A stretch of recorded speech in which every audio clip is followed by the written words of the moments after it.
우리가 살고 있는 이 시대를 격변의 시대라고 얘기합니다. 엄청난 변화가 일어나고 있는데 그 변화 속에서 우리는 두려워하지요. 사실 그 변화에 어떻게 적응할 수 있을까? 너무 변화가 빠르기 때문에 조금만 나이 먹어도 도태되는 경우들이 많이 있습니다. 요즘 패스트푸드점에 가면 이제 컴퓨터로 해서 이렇게 주문을 하잖아요. 근데 나이가 드신 분들은 사실 쉽지 않거든요. 저도 처음 가가지고는 어떻게 될지 몰라요. 한참 헤맸는데 정말 순간순간 바뀌고 변화되는 것들이 너무나 많이 있습니다. 그래서 사람들이 얘기하는데 코로나 이전과 이후가 전혀 다른 세상이 될 것이다. 근데 전혀 다른 그 세상이 우리가 생각하고 기대하고 좋아하는 세상이 아니라 오히려 우리를 불안하게 하거나 어떻게 정말 살아남을 수 있을까라고 하는 그 두려움의 세상이 우리에게 점점 찾아온다라는 것이죠. 옛날에는 열심히만 일하며 먹고 살았습니다. 그런데 지금은 열심히 일해도 먹고 살지 못하고 오히려 도태되는 그런 시대를 우리가 맞이하고 있다는 거죠. 제가 대학을 졸업할 때만 해도 취직 걱정하지 않았어요. 사실 대기업에 들어가느냐 중소기업에 들어가느냐 그 차이였지 취직하지 못할 것을 별로 걱정하지 않았습니다. 그런데 지금은 대학을 졸업해도 취직하지 못하는 청년들이 수없이 많거든요. 그러니까 이것들이 엄청나게 우리에게 압박감으로 다가오기도 하고 환경의 변화가 우리에게 기대되는 변화가 아니라 기대하지 못하는 정말 어떻게 살아갈까 염려 근심되는 그런 어떤 변화들이 또 세상이 우리에게 다가오고 있다라는 것이죠. 코로나 때문에 뭐 초, 중, 고 또 대학까지도 온라인 수업을 합니다. 학교에 등교하기도 하고 또는 집에서 온라인으로 수업을 하는데 얼마 전에 어떤 이야기를 들었다 보니까 대학생들이 앞으로도 계속 온라인으로 수업했으면 좋겠다 하는 이야기를 한다는 거예요. 왜냐하면 학교 가는 시간을 절약할 수 있고 그리고 집에서 강의를 들으면 되니까 굳이 뭐 기숙사에 있거나 지방에 있는 학생이 서울에 올라오지 않아도 좋으니까 뭐 온라인 수업을 했으면 좋겠다고 생각하는데 사실은 대학이라는 데가 지식만 얻는 데가 아니거든요. 참 엄청난 변화가 일어나고 있습니다. 근데 이 변화 속에서 어떻게 우리가 살아남을 수 있을까? 일반적으로 생각하면 여러 가지가 있겠지만 하나는 세상을 읽는 안목입니다. 시대를 보는 안목이 있으면 살아남을 수 있어요. 그죠? 이 시대 다음에 어떤 시대가 올 것이냐 그것을 예측할 수 있는 안목을 가지고 있는 사람 미리 준비하니까 살아남을 수 있습니다. 두 번째는 그 안목과 더불어 자기가 가지고 있는 능력을 개발하는 거죠.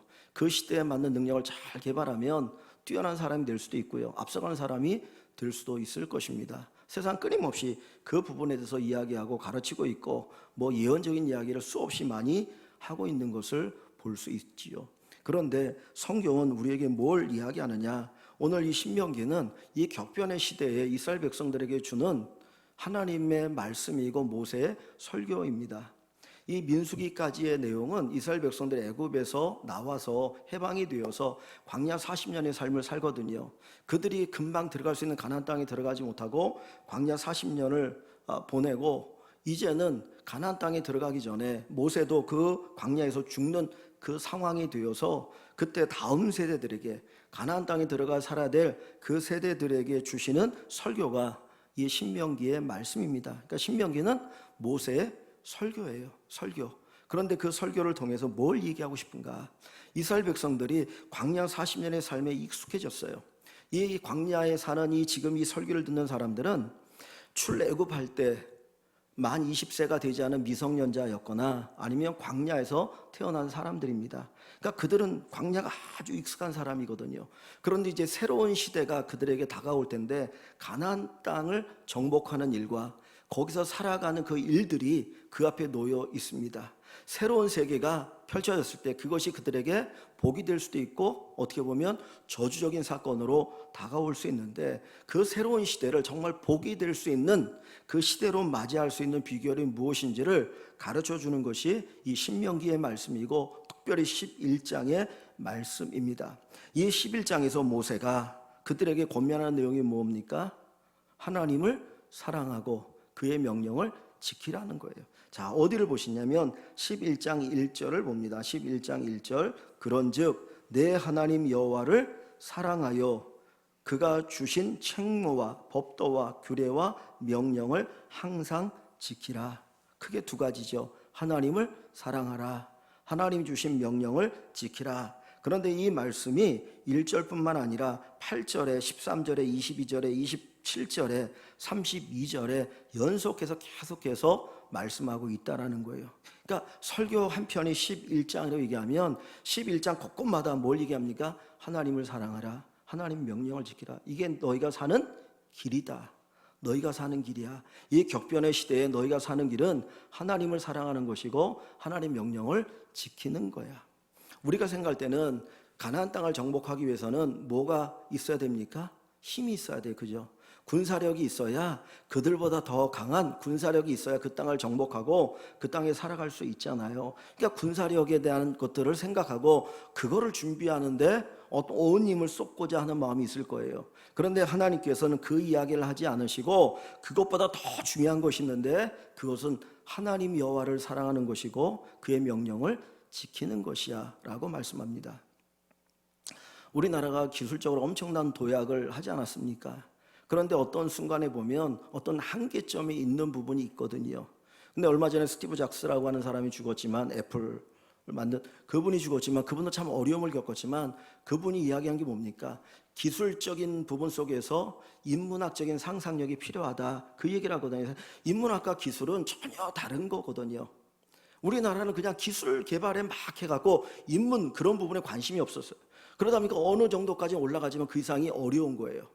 근데 인문학적인 상상력이 있어야 그것을 뛰어넘어서 정말 사람들에게 좋은, 사람들에게 혹하는 뭔가를 만들 수 있는 것 아닙니까? 그게 애플이고 아이폰이지 않습니까? 전혀 관계가 없는 것 같아요.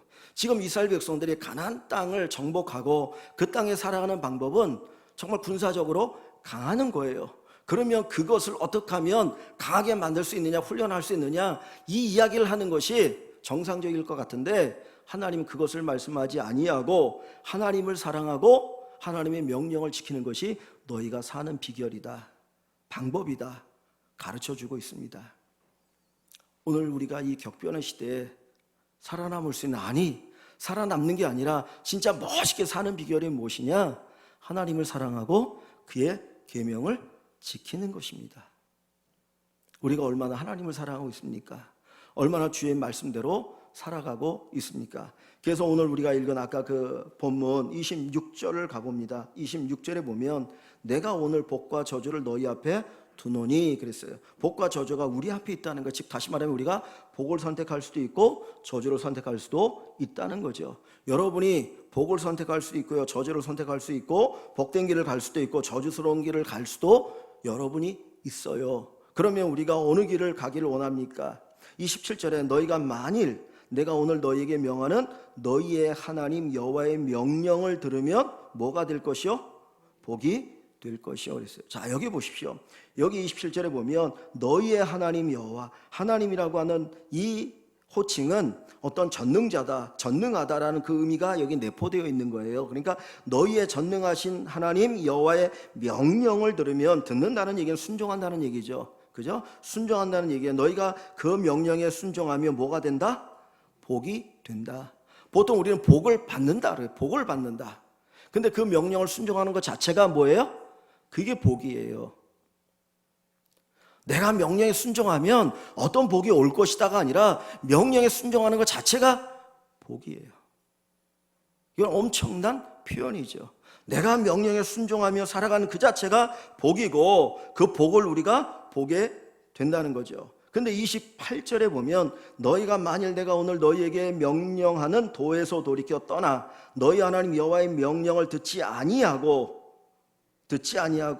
하나님의 말씀에 순종하지 아니하고 지 마음대로 살아가는 거죠. 본래 알지 못하던 다른 신들을 따르면 저주를 받으리라. 하나님이 아닌 다른 신들, 우리 눈에는 우상 숭배가 아니잖아요. 그저 옛날처럼 어떤 형상을 만들어 그거 섬기는 거 아니지만, 우상이라는 게 뭡니까? 하나님만큼 사랑하는 것, 하나님보다 더 사랑하는 것이 다 우상입니다. 하나님과 돈을 겸하여 섬길 수 없다 그랬어요. 내가 하나님만큼 돈을 사랑하면 그게 우상인 거예요. 내가 하나님만큼 자식을 사랑하면 그 우상인 거잖아요. 내가 그것을 통해서 내 인생에 복을 받고자 한다면 그게 우상인 거거든요. 그러니까 하나님을 사랑하지 아니고 다른 것을 사랑하면 그게 너희에게 저주다 그랬어요. 여러분, 저주가 뭡니까? 하나님이 질병의 저주를 내리고 가난의 저주를 내리고 뭐 저주를 내리는 것, 그것을 우리는 저주라고 생각하지만 조금 더 시야를 넓히면은 하나님의 은혜가 거두어진 것이 저주예요. 우리 인생은 하나님의 은혜잖아요, 그죠?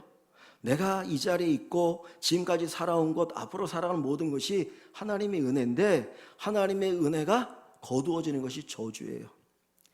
갓난아이에게 저주가 뭡니까? 부모가 손 떼는 거예요. 부모가 손을 떼면 그 아이는 살 수 없잖아요. 그게 저주예요. 하나님의 손을 떼시면, 하나님이 내게 손을 떼시면, 하나님이 나에게 베풀어주는 은혜를 거두어가면 거기서부터 저주가 시작되는 거거든요. 근데 개인적으로 한번 생각해 보십시오. 나를 사랑하고 내 계명을, 내가 말하는 걸 잘 들어주는 사람을 사랑하고 그에게 뭘 주고 싶습니까? 아니면 나를 사랑하지도 않고 나를 미워하고 지 마음대로 살아가는 사람에게 뭘 주고 싶겠습니까? 그래서 하나님은 나를 사랑하고 내 명령을 지키면 너희에게 그게 복이 된다라고 이야기하고 있는 거죠. 그러니까 이 어려운 시대 진짜 가장 지혜롭고 가장 복되게 사는 비결은 뭐냐? 온 세상의 주인이신 하나님을 사랑하고 그분의 말씀대로 사는 거예요. 왜냐하면 예수님 말씀하신 것처럼 하나님의 말씀은 1.1핵도 변치 않아요. 하나님의 말씀은 천지가 없어지기까지 1.1핵도 변치 않아요. 그 말씀은 영원한 말씀이에요. 그런데 우리가 환경에 따라서, 상황에 따라서 말씀을 가감하거나 아니면 내 생각을 먼저 앞세우고 살아가기 때문에 그 말씀대로 살지 못하는 것이고 하나님의 능력을 경험하지 못하는 거죠. 말씀으로 세상을 창조하셨다 그랬잖아요. 말씀으로 세상을 창조하셨다. 그러면 그 말씀대로 우리가 살아가면 그 말씀의 능력, 세상을 창조하신 그 능력을 우리가 경험하며 살게 되는 놀라운 축복이 있습니다. 그래서 나를 사랑하고 나의 계명을 지키라고 하나님 말씀하시는 거예요. 그것 자체가 우리에게 복이에요. 그게 복이에요. 자, 그래서 오늘 우리가 읽은 이 11장, 신명기 11장의 말씀을 보면 하나님의 말씀을 지키라, 그리하면이라고 하는 단어가 여러 번 기록되어 있어요. 8절과 13절과 21절과 22절과 27절과 28절에 내 명령을 지키라, 그리하면 어떤 결과 있을 것이다 라고 이야기하는데 크게 몇 가지를 보면 첫째가 뭐냐면 8절 이하에 보면 너희가 강성해질 것이다 그랬어요. 너희 강성해질 것이다. 자, 8절을 봅니다. 그러므로 너희는 내가 오늘 너희에게 명하는 모든 명령을 지키라. 그리하면 너희가 어떻게 해요? 강성할 것이요. 강해지죠.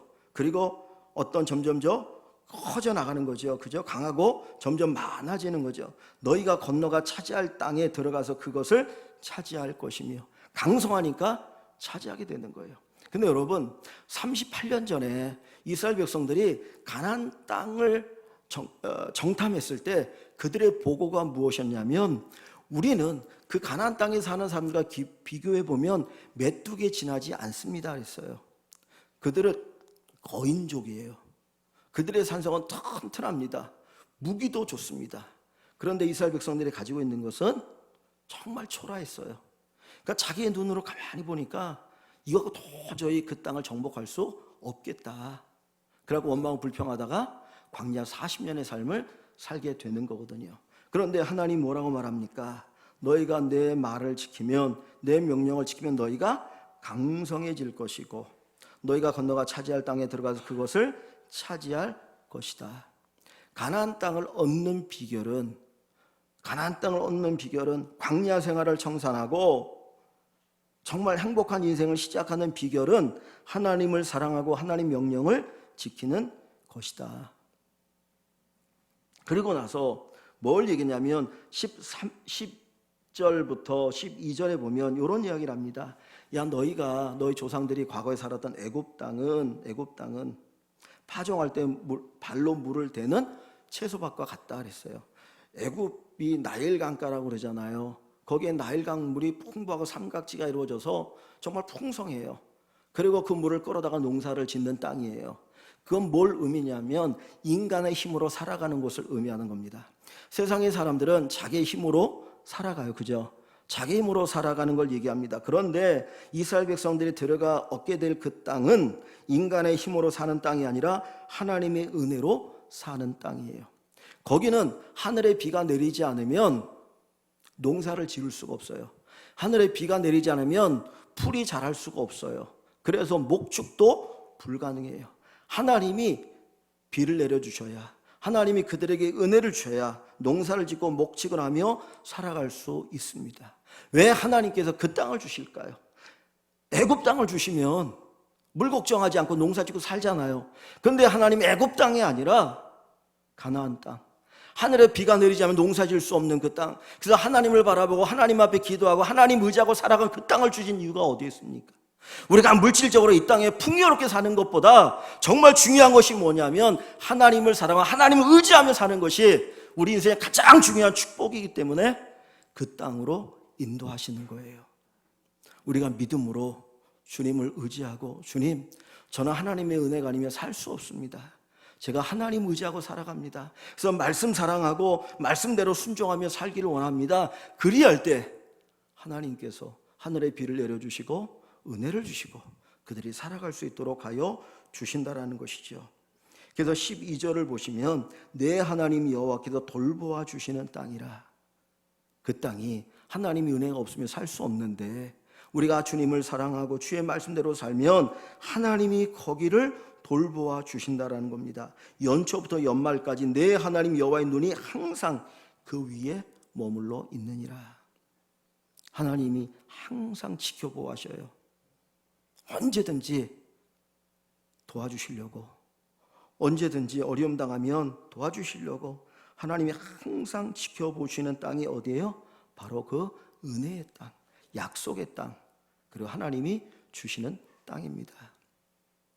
그런 면에 있어서 능력이 있다고 생각하는 사람, 나는 그래 능력이 있다고 생각하는 사람들은 조심해야 됩니다. 조심해야 됩니다. 왜냐하면 내 힘으로 살아가려고 하거든요. 그게 누구냐면 사울 왕이었어요. 사울은 처음에는 겸손했잖아요. 그런데 그가 외적으로도 엄청나게 있고 뭐가 돼가니까 그때부터 하나님 은혜 아니어도 돼, 내 힘으로 살 수 있어, 교만하다가 결국은 꼬꾸라지거든요. 하나님의 은혜가 필요합니다. 내가 부족한 게, 다른 사람도 부족한 게 오히려 은혜예요. 그 범사에 감사할 수 있게 되는 것이죠. 자, 그리고 두 번째 뭘 얘기합니까? 13절 이하에 보면 하나님께서 그 땅을 차지하게 하실 뿐만 아니라 하나님께서 풍성한 은혜를 주신다라고 이야기하고 있습니다. 13절에 너희가 내 명령을 지키며 나를 사랑하고 내 명령을 지키며 나를 섬기면, 14절 뭐라고 말합니까? 여호와께서 너희의 땅에 이른 비와 늦은 비를 적당한 때에 내리시나니. 농사를 짓는 분은 알 겁니다. 농사를 짓는데 우리나라는 장마철이 있잖아요. 그죠? 장마철에 비가 많이 와요. 그런데 농사를 짓기 위해서는 봄에 파종할 때 비가 적당하게 와서 내려야 파종이 되죠. 그리고 장마철에 뭐 비가 오지만 그래도 그때 너무 많이 오면 완전히 그냥 벼나 농작물이 다 망가지니까 그때는 적당히 또 와야 되고, 그리고 마지막 언제 또 비가 와야 됩니까? 추수할 때 곡식이 잘 여물도록 그때도 비가 와야 추수가 가능한 거거든요. 자, 여기 보세요. 이스라엘 백성들이 그 얘기합니다. 여호와께서 14절에 너희의 땅에 이른 비와 늦은 비를 적당한 때에 내리시리니. 이른 비를 내리면 그때 파종을 해요. 늦은 비는 추수할 때 곡식이 잘 여물도록 내리는 비를 의미하거든요. 그런데 농부가 파종을 했어요. 그리고 열심히 농사를 지었습니다. 그리고 이제 이스라엘은 봄에 추수를 하는데 봄에 적당하게 늦은 비가 내려가지고 곡식이 잘 여물어서 추수를 해야 되는데 비가 안 오면 어떻게 되는 겁니까? 곡식이 여물지가 않잖아요. 그럼 흉년이 드는 거예요. 그러면 진짜 힘들게 농사를 지었는데 그 농사의 수고의 열매가 없어요. 그래서 하나님이 이른 비와 늦은 비를 적당한 때에, 우리 인생에 적절하게 적당한 때에 하나님의 도움의 손길이 있어야 우리 인생에 만족함이 있고 풍요로움이 있다라고 하는 것을 가르쳐 줍니다. 하나님이 우리에게 은혜를 베푸신다는 것은 내가 가만히 있어도 먹고 사는 걸 의미하는 게 아니에요. 어느 날 갑자기 로또가 맞아가지고 그걸 가지고 사는 것이 하나님의 은혜가 아닙니다. 하나님의 은혜는 시편 128편에 뭐라고 말합니까? 여호와를 경외하며 그 도를 행하는 자마다 손이 수고한 대로 먹고 마실 것이라. 내가 수고한 대로 먹고 마시는 것이 은혜예요. 내가 열심히 살아가서 그 열매를 먹고 누리며 사는 것이 은혜입니다. 근데 오늘날 이 시대가 우리나라를 보면 한쪽으로는 망할 징조가 들어요. 그죠? 일 안 하고 돈 벌려고 하잖아요. 힘들고 어려운 일은 다 중국에서 온 사람들이 하고, 어른들이 부동산으로 떼돈 버니까 젊은 사람들도 떼돈 벌기 위해서, 자본주의 사회에서 주식은 필요하지만 그 주식을 하는 이유 가운데 하나가 완전히 돈에 혹해가지고 어려운 일은 안 하고. 그러니까 이 부분이 성경과는 전혀 다른 길로 가고 있다는 거죠. 하나님은 우리가 수고한 대로 먹고 마시게 하여 주신 은혜를 베푸신다. 그것이 바로 하나님이 우리에게 주시는 놀라운 축복입니다. 그래서 18절 이하에 보면 우리가 하나님의 명령을 지키고 하나님을 사랑하기 위해서 이렇게 이스라엘 백성들이 요구하고 계시고 우리에게 요구하셔요. 18절부터 20절 말씀이 쉐마장, 신명기 6장에 나오는 그 말씀이 기록되어 있는데 보십시오. 이러므로 너희는 나의 이 말을 명령을, 말씀을 너희 마음과 뜻에 두고 그랬어요. 우리 마음에 하나님의 말씀을 두고 새기고 또 그것을 내 손목에 매어 기호를 삼고 내 미간에 붙여 표를 삼으며, 이걸 테필린이라고 얘기합니다. 그래서 유대인들을 이렇게 보면, 정통 유대인을 보면 지금도 이마에다가 이렇게 상자를 이렇게 두고 있어요. 여기에 이제 쉐마의 말씀이 기록되어 있고 이제 몇 가지 말씀이 기록되어 있거든요. 그리고 손에다가 이렇게 끈을 묶어요. 거기도 말씀이 기록되어 있어요. 그래서 끊임없이 하나님의 말씀을 읽고 듣고 자꾸 한다는 거예요. 그렇게 해서 어떻게든지 한다는 거죠. 자, 그리고 뭐라고 말합니까? 19절에 또 그것을 너희의 자녀에게 가르치며 자녀들에게 말씀을 가르치라. 집에 앉아 있을 때든지 길을 갈 때든지 누워 있을 때든지 일어날 때든지 이 말씀을 강론하고 언제든지 말씀을 가르치라. 또 내 집 문설주와 바깥문에 기록한 문기둥과 그 다음에 바깥문에 기록해서 들어갈 때마다 들어가고 나올 때마다 어떻게 하라는 거예요? 그거를 보라는 거죠. 그래야 그 말씀이 내 마음에 확 새겨지잖아요. 이 얘기를 쉽게 말하면 그 말이라는 거는 자기의 생각을 얘기하는 거잖아요. 그죠? 하나님의 말씀은 하나님의 생각이에요. 하나님의 마음이에요. 그럼 우리가 그 명령을 지킨다라고 하는 것은 그 하나님의 마음과 생각이 나의 마음과 나의 생각이 되어야 돼요. 그죠? 하나님의 생각하고 내 생각이 다르면 그 명령을 따라 살 수 없어요. 들을 때마다 자꾸 거부감이 생기지. 그러니까 하나님의 말씀이 내 생각이 되어야 살아갈 수 있거든요. 그렇게 하기 위해서 이렇게 가르치고 어떻게든지 그 말씀을 가까이에서 그 말씀을 읽고 들으라는 겁니다. 그러면 하나님을 사랑하고 하나님의 명령에 순종하게 되어질 것이다. 자, 그러고 나니까 21절에 보면 어떤 결과가 또 있습니까? 하나님 어떻게 하셔요? 그리하면 여호와께서 너희 조상들에게 주리라고 맹세하신 땅에 너희의 날과 너희의 자녀의 날이 많아서 그랬어요. 이 얘기 뭡니까? 오래 산다는 거죠. 내가 그 땅에 들어가 축복을 받았고, 야, 가나안 땅에 들어왔어, 이제 우리가 축복받았어. 그런데 금방 망해버려. 그럼 그게 축복입니까? 아니잖아요. 오랫도록 하나님 축복을 누리고 살도록 하나님 은혜를 주신다라고 하는 걸 얘기합니다. 자, 그 얘기를 하면서 중요한 것 한 가지를 우리에게 얘기하는데 23절을 봅니다. 여호와께서 그 모든 나라 백성을 너희 앞에서 가나안 땅에 사는 그 사람을 다 쫓아내고 그 땅을 주실 것이죠. 너희 앞에서 다 쫓아내실 것이라. 너희가 너희보다 강대한 나라들을 차지할 것이며, 그러니까 자기보다 강한 나라를 이길 수 있다는 거죠. 그러니까 지금 이 상황 속에 보면 가나안 땅에 사는 사람들이 이 이스라엘 백성들보다 훨씬 더 강해요. 그런데 그들을 강성하게 하셔서 그 땅을 차지하게 하셔요. 근데 여러분, 어떻게 이스라엘 백성은 더 강해질 수 있냐면 내 힘은 약해요.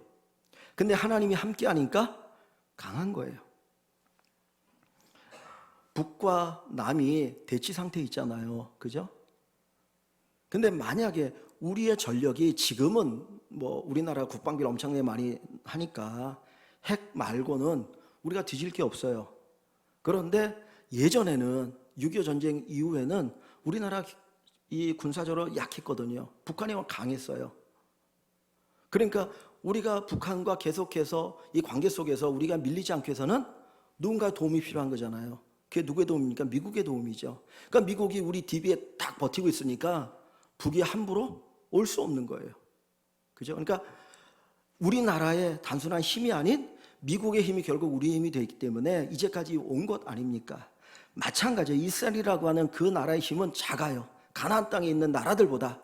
그런데 이스라엘이 더 강해진 이유는 뭡니까? 이스라엘 힘에 누구의 힘이 같이 붙어 있는 거예요?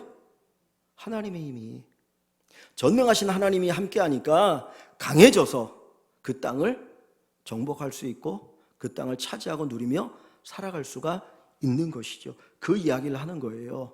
강해진다라고 하는 것은 내가 많은 걸 개발하는 부분도 있지만은 하나님이 나와 함께하셔서 하나님의 능력이 우리와 함께하기 때문에 우리가 강해지는 것인데 그 강함을 어떻게 누릴 수 있느냐?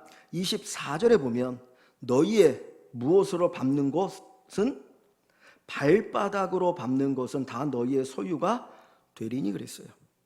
보통 사람들이 다닐 때 신발을 신고 다니잖아요. 이스라엘 신발 신고 다니는데 여기는 발바닥으로 밟는다는 신발을 벗는다는 의미예요.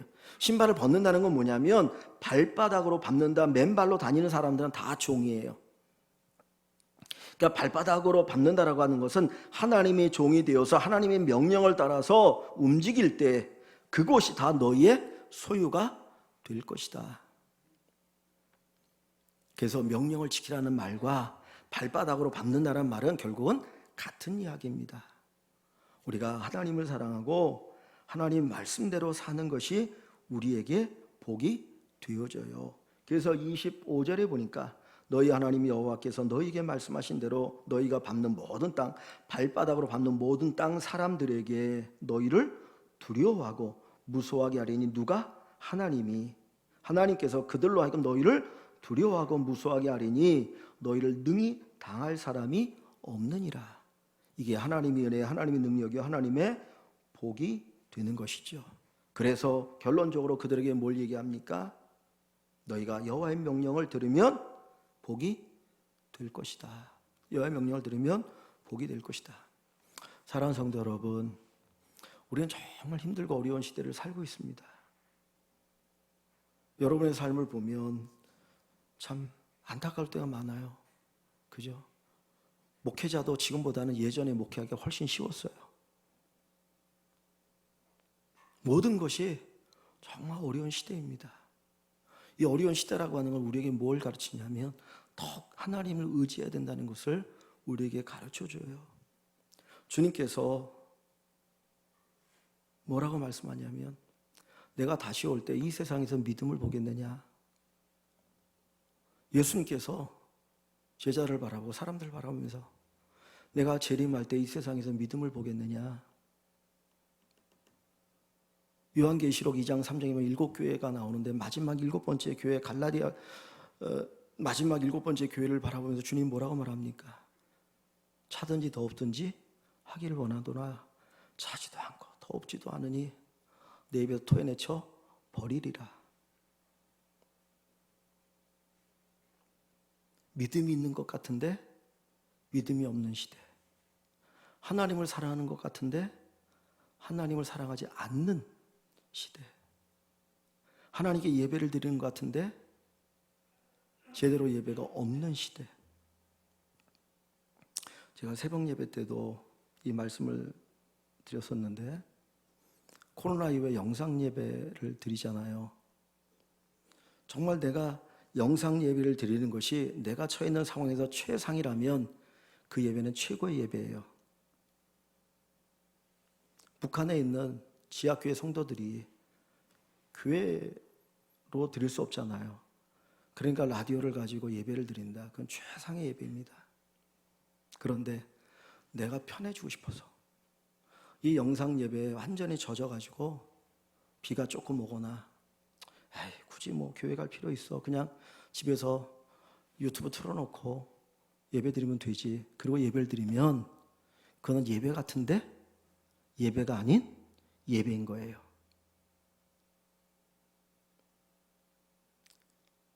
내가 편하고 싶어서 하는 그 예배는 진정한 예배가 될 수 없어요. 여러분, 사랑과 명령의 공통점이 뭡니까? 그는 조건과 관계없다는 거예요. 명령을 순종한다는 것은 조건과 관계없이 순종해야 되는 거예요. 그죠? 앞에 적이 있어요. 근데 상관이 돌격 앞으로 그랬는데, 아니 저기 총을 들고 있는데 잘못하면 나 죽는데 어떻게 앞에 갑니까? 그리고 명령을 따르지 않았다.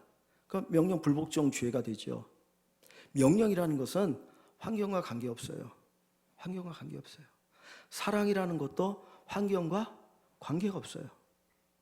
내가 너를 사랑하는데 환경이 바뀌고 변화되어서 힘들다고 사랑하지 않으면 그 사랑 아닌 거잖아요.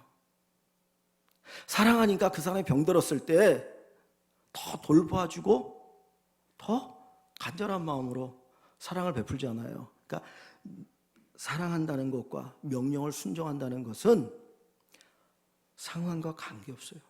우리가 하나님을 사랑하는 것도 마찬가지입니다. 그러면 하나님은 나도 너를 더 뜨겁게 사랑해 줄게. 그게 뭐예요? 복이에요. 그래서 가장 적절한 때에 하나님의 은혜의 역사를 우리에게 베풀어 주시는 것이죠. 이 말씀 뒤에 하나만 보고 마치겠습니다. 뒷부분에 28절 이하에 보면 하나님께서 이제 이스라엘 백성들을 가나안 땅에 들어가게 하셔요. 그런데 29절에 이렇게 얘기합니다. 내 하나님 여호와께서 내가 가서 차지할 땅으로 너를 인도하여 가나안 땅에 들어가게 하실 때, 하나님 들어가게 하신다는 거죠. 너는 그리심산에서 축복을 선포하고 에발산에서 저주를 선포하라, 그렇게 말씀하셔요. 이 에발산과 이 그리심산이 이 이스라엘 땅이라면 이렇게 한 중간 정도쯤에 있는데 두 산이 이렇게 나란히 있거든요. 근데 너희들이 그 땅을 차지하게 되면 그 땅에 가서 그리심산과 에발산, 거기에 사람들을 세워놓고 거기서 축복과 저주를 선포하라는 게 뭐냐면, 너희가 여호와의 명령을 잘 지키면 복을 받을 것이고 너희가 여호와의 명령을 지키지 않으면 저주를 받을 것이야. 그것을 선포하라고 말씀을 하십니다. 그런데 왜 하나님이 거기에서 선포하게 하실까? 왜 하필이면 거기일까? 그래서 이스라엘 백성들이 여호수아에서 보면 가나안 땅에 들어갑니다. 그래서 먼저 여리고를 점령하고 그 다음 아이성 전쟁에 한번 실패를 해요. 교만해가지고 하나님 말씀대로 안 하고 죄를 지어서 한번 실패했다가 다시 그 땅을 정복하고 나서 그 다음에 그리심산과 에발산 앞에 가서 이 말씀대로 6지파 6별 딱 세워놓고 거기서 축복과 저주를 선포하거든. 하나님 명령을 지키면 복을 받고 하나님 명령을 지키지 않으면 저주를 받는다, 선포하거든요.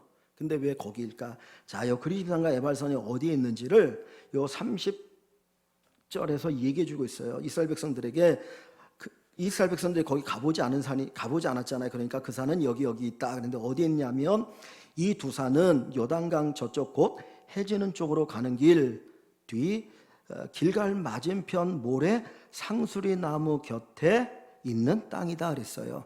자, 모래 상수리 나무가 어디에 있는가? 여러분, 모래 상수리 나무 하면 떠오르는 것 있습니까? 성경을 좀 많이 읽으신 분들은 모래 상수리 나무 하면 떠오르는 게 있을 텐데 잘 안 떠오르십니까? 감사합니다. 저로 하여금 얘기할 수 있게 하셔서. 자, 어디를 보시냐면 창세기 12장으로 가봅니다. 창세기 12장에는 아브라함의 이야기가 시작되고 있어요. 아브라함의 얘기가 시작됐는데 창세기 12장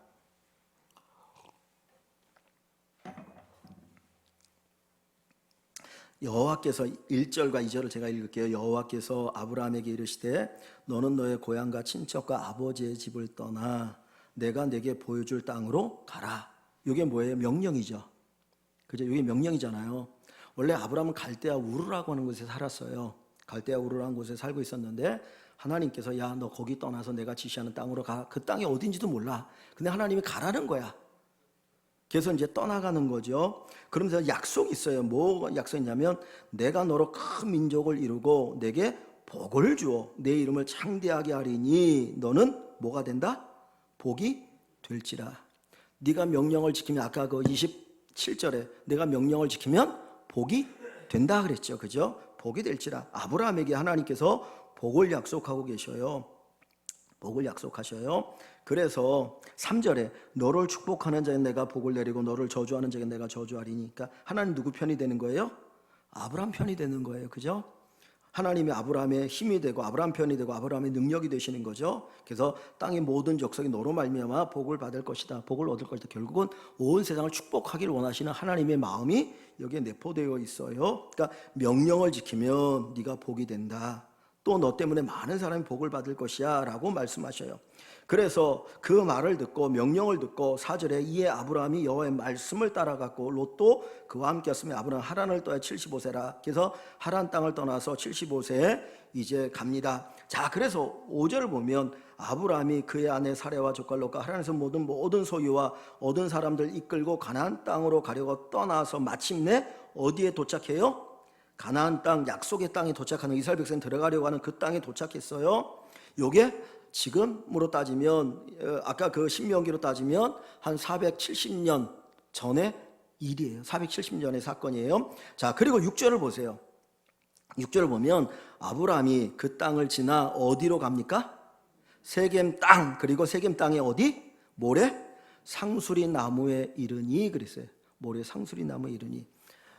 여기가 그리심산입니다. 자, 보세요. 여기가 그리심산이고 여기가 에발산이 있어요. 이렇게 두 산이 이렇게 나란히 있는데 요 사이의 마을이 세겜이에요.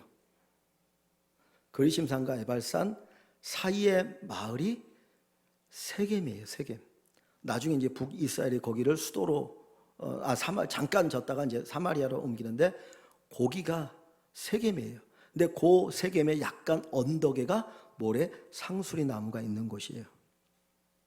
자, 그곳에 이르러서 그때 가나안 사람이 그 땅에 있는데 7절에 보면 여호와께서 아브라함에게 나타나 이르시되 그 모래 상수리 나무 아래 딱 했더니 왔더니 뭐라고 말하냐면 내가 이 땅을 내 자손에게 주리라 그러는 거예요. 내가 이 땅을 너 자손에게 줄 거야 라고 말씀하셨는데 그 말씀이 470년 후에 이루어지는 거예요. 그래서 그 가나안 땅을 정복하고 나서 일부러 하나님이 이스라엘 사람들 거기로 데려가서 여호와의 명령을 지키면 복을 받아 봐라. 너희가 지금 이 땅에 있는 이유는 너희 조상 아브라함이 내가 명령한 대로 순종해서 여기에 와서 내 명령대로 여기까지 왔고 여기에 나를 예배했으니 그대로 이루어지는 거 아니니 이걸 직접 눈으로 보게 하시는 거예요. 자, 다시 본문으로 가봅니다.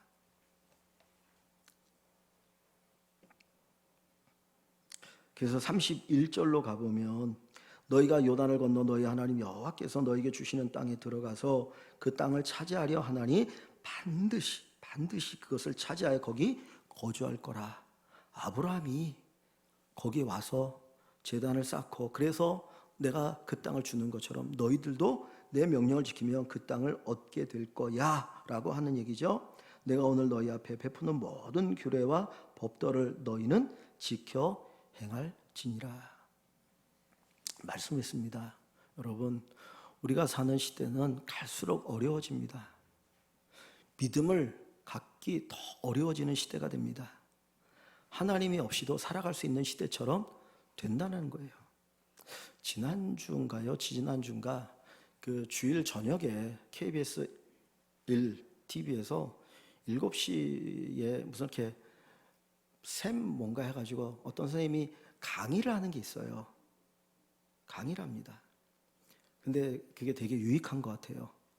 근데 거기에 지난주인가 메타버스라고 하는 주제를 가지고 강의를 하는 걸 제가 끝에 조금 봤습니다. 그게 뭐냐면 현실 세계와 가상 세계가 같이 결합해서 가는 시대가 온다는 거예요.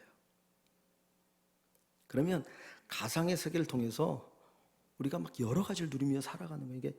이게 가상인지 현실인지 모르면서 살아가요. 요즘도 이제 여러분들이 혹시 유튜브를 보시면 VTR인가 뭐라 했는데 360도 회전하는 게 있어요. 이렇게 마우스 이렇게 되면 그러면은 옛날에는 한 방향만 이제 카메라가 이렇게 촬영을 했잖아요. 지금은 360도 촬영이 돼요. 우리가 어떤 구글이나 뭐 이런 지도를 보면 돌리면은 사방을 볼 수 있는 것처럼 그가 쭉 촬영해 가지고 내가 런던에 그를 보고 싶어가지고 유튜브에 들어가서 런던을 치고 거기 360도 이렇게 하는 걸 딱 돌리면은 그걸 보면 내가 내 자리에 서 있는 데서 한 바퀴를 돌리면 한 바퀴를 다 볼 수 있어요. 엄청나게 바뀌어가지고는 이제는 과학이 마치 신이 되는 시대가 와요. 근데 우리가 아는 것처럼 우리가 영화를 보면 공상 과학 영화라고 하는 게 계속해서 그대로 가잖아요. 그죠? 근데 거기에서 그걸 통해서 우리에게 계속해서 경고하는 게 뭡니까? 그것은 결국은 인간이 어떻게 된다? 그것의 노예가 되어져요. 그죠? 그러니까 나중에는 이 뇌에다가 칩을 넣으면은 이게 진짜인지 아닌지 모른다는 거예요. 칩을 넣어가지고는 내가 공부하지 않아도 여러분의 머리에다가 엄청난 컴퓨터에 있는 지식을 그냥 다 집어넣을 수 있어요. 그러면 똑똑한 아이들, 좋은 데 안 다녀도 돼.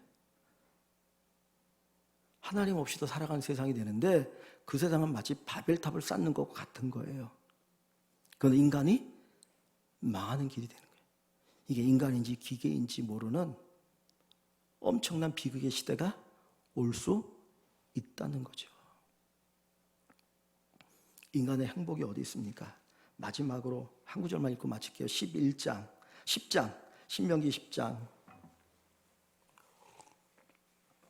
11절, 신명기 10장 11절입니다. 11절과 12절, 11장에 했던 이야기를 다르게 표현하고 있는 거예요. 신명기 10장 12절 13절을 같이 봅니다. 10장 12절 13절 같이 읽습니다. 이스라엘아, 내 하나님 여호와께서 내게 요구하시는 것이 무엇이냐? 곧 내 하나님 여호와를 경외하여 그의 모든 도를 행하고 그를 사랑하며 마음을 다하고 뜻을 다하여 내 하나님 여호와를 섬기고 내가 오늘 내 행복을 위하여 내게 명하는 여호와의 명령과 규례를 지킬 것이 아니냐. 하나님 우리에게 말씀하시는 것의 궁극적인 목적이 어디 있어요? 너의 행복을 위하여. 신명기 맨 마지막에 가보면 너는 행복자로다. 이스라엘아, 너는 행복자로다. 여수로나, 너는 행복자로다. 여호와께서 너를 위하여 너에게 베푼 것 같은 큰 은혜를 받은 민족이 어디 있느냐? 너는 진짜 행복자로다라고 얘기합니다. 여러분, 이 어려운 시대를 살아가는 가장 최고의 비결은 하나님을 사랑하고 하나님의 명령을 지키는 겁니다.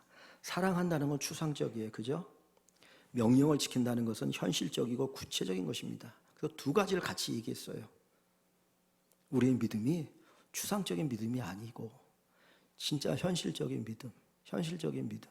내 삶 속에서 정말 그 믿음의 삶이 묻어나고 믿음으로 살아가고 그렇게 보여지는 그런 우리의 믿음 되시기를 주님의 이름으로 간절히 축원합니다.